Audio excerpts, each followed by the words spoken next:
Hey everyone, it's Desiree. I am here with Spellbinders, and they have another new collection that has been released, and it is called Christmas Traditions. So these are glimmer plates. So I've got my glimmer machine off to the side here, heating up, getting ready to go. And there are two sets here. Strangely enough, this one is called Holiday Florals. So it gives you the glimmer plates along with the dies to cut your images out. And then this one here is called Holiday Floral Background. So this is one of those large plates that'll just fit right onto your card panel. And then it comes with some Christmas sentiments for your cards. We're going to make two projects today, and the foil that I'm going to use is gold. We are going to gold foil. We are going to gold foil on a black and Desert Storm cardstock, and we are just going to add accents using something a little bit different. So let's get started. Okay, let's get started on our project. Now, as always, I'm not going to show you how the glimmer foil system works. I have made a video when we first got the system. I'm planning on doing a remake. Because it has grown so much. So many techniques have become available to us all, ideas, tips, and tricks. So stay tuned for that. I'm not quite sure, but let's stay tuned for it. All right.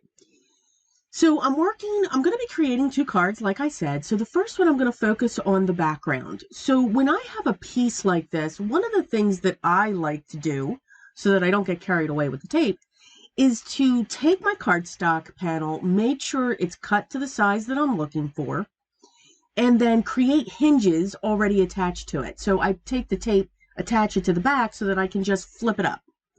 I find if I have to pick everything up, everything shifts because that foil's really slick. Now, while that background piece, and that's done on black cardstock, while that's heating up, I'm going to be foiling multiples from the Holiday Floral plate set. So you have the Holiday Floral and then the Holiday Floral background. So you can see that's what my background looks like. And I'm going to cut the center out of this. I'm using a lot of scraps and I'm using gold foil. So I'm just saving some of those pieces because I'm going to be doing a lot of the individual foils as well. So I can use up some of my scraps. All right, now I want everyone to hang on because a miracle's about to happen here. I am using a 2 ruler to straighten my sentiment. I know what you're all saying. I said it to myself. As I was doing this, I was laughing hysterically. I cannot wait to see the comments below. So I did decide to do that because, again, I'm kind of making a 1-layer card here. That's another amazing thing. I'm not adding any dimension. I'm not adding any other elements. You know, of course, gems. But we're just not doing that. Now, you can see I have a little bit of ghosting above my sentiment. I use a white eraser. I've never used anything else. I have always had luck with that. It has worked for me every single time that I have done this. Some people say use the sand eraser. Some people say to do this. I've only used a white. Now in the background, I'm still having all my pieces done. Now I want to set the 2 large poinsettias around my sentiment. Now this is on Desert Storm cardstock. So I've created that hinge, put the tape on it, pulled it back a little bit so that when I flip this over, I know everything is covered. Now you can notice I'm taking that plate off. It's running off of the card panel. As I'm foiling, and that's what it looks like. Now I'm slowing this section down tremendously. Look at that spot of gold that I have on the panel. I am using a white eraser. This is a white eraser by Sanford. It's like the pink eraser, but it's white. And look, it's totally gone. So I've made suggestions. You know, people always ask me, what do I use? And I've always said this. A lot of people come back and say it's not working. You saw, I really wanted to slow that down so that people could say it. Okay, so I hope that helps with what you're doing. Now, again, This is Spellbinders foil. This is the Glimmer foil system. I don't know if you're using the same systems. Maybe it's different for other systems. I don't know. I'm going to be doing the same thing on the other side of this panel. So these are what the two panels look like. They look beautiful. We can stop there. But why would we want to do that, right? So what I'm bringing in, and yes, you are reading that pencil correctly, I'm using white chalk. It's like graphite, but this is a white chalk pencil. Now you can get anyone. This is by Generals. They are my favorite when it comes to the white chalk. And I'm just adding some accents. I am not going crazy with this. You could use a white colored pencil if you want. I wanted just a soft hue to come across the cardstock. So that's why I went with white chalk. It's in my stash. Use what you have. If you don't have a white chalk pencil, use a white colored pencil. Okay? Don't go crazy here. Now, you can see I'm literally just scratching it in. I'm just scribbling, having fun with it. I will be coming in with what's called a tortillon. You could also use a blending stuff. A blending stuff is different than a tortillon. Tortillons are hollow and small. Your blending stuffs are solid and long. And that's what that is in my hand. So I'm just blending those out to give them that shadow. If I want to have a little bit more for the darkness, I'll add a little bit more of the white. So I'm going to set that aside because you can see I have all my die cuts ready. And now we're going to work on the black. For those few berries that are open, they're going to stay solid. And again, I'm really doing the same thing. So you can really see on the black exactly how I'm working that pencil. How I'm just laying it down. Taking notice, though, that there's leaves behind that section to make sure that there is a shadow being cast there or having a darkness there. But again, not being neat, just getting that color down and then just going along those areas with the tortillon to blend that out. And then just filling in those sections. So again, not looking for that to be perfect.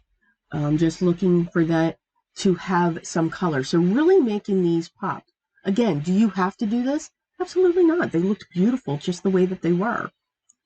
So now that I have this going across, I'm going to grab my double-sided foam squares and I'm going to put them up underneath the sentiment. So now I've created this border, kind of, for that sentiment to come in. For the other pieces that I have die cut and foiled, I'm going to fill in around that one poinsettia that is lifted, that has the dimension. Because, of course, we can't do it to the other ones. Now, we could, if we cut around them, we could cut slits around those pieces and put those pieces down in, and then the leaves would be sticking up. Absolutely. Why not? Let's have fun.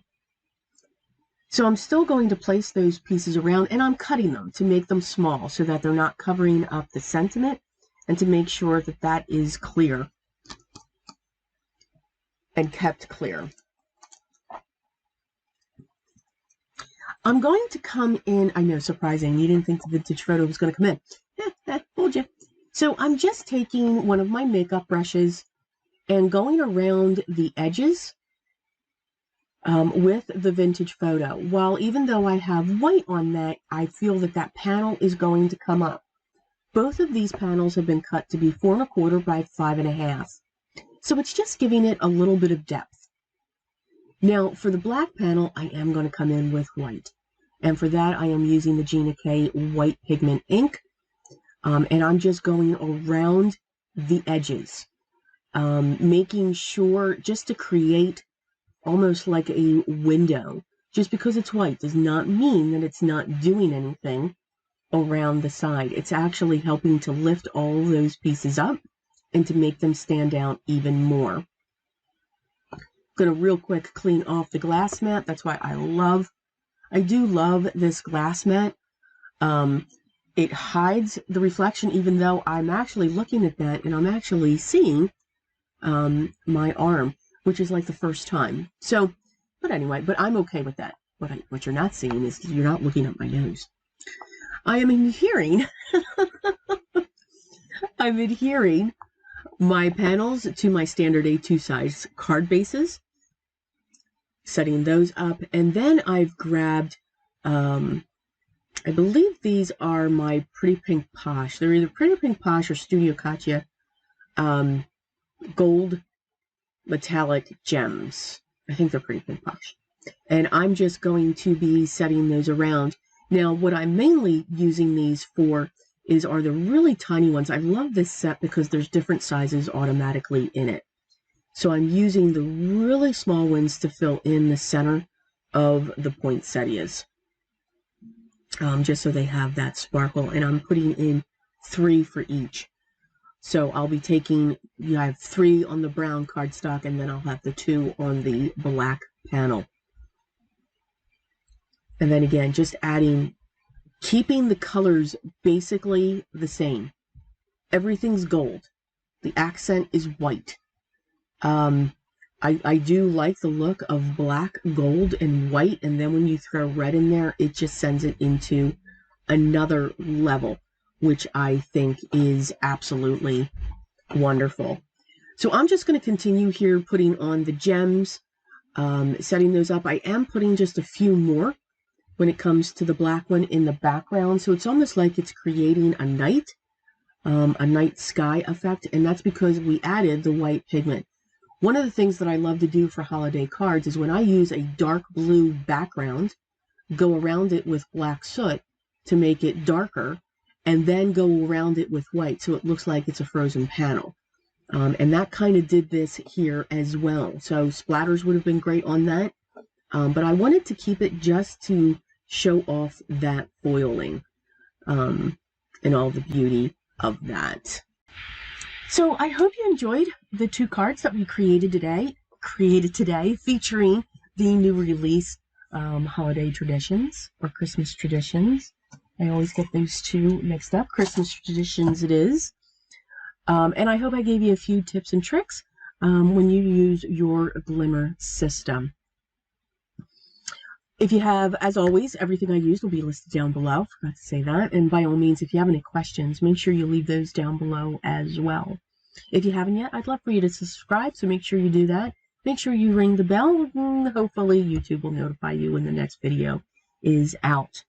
Also, remember, I do have a Patreon site as well, where members over there, starting at $2, receive free items, discounts, Zooms, and everything else that we can think of. So hopefully you'll check that out. Everyone take care. Smile and laugh. Continue to stay safe. I will always say that. But I'll also always say, always be creative.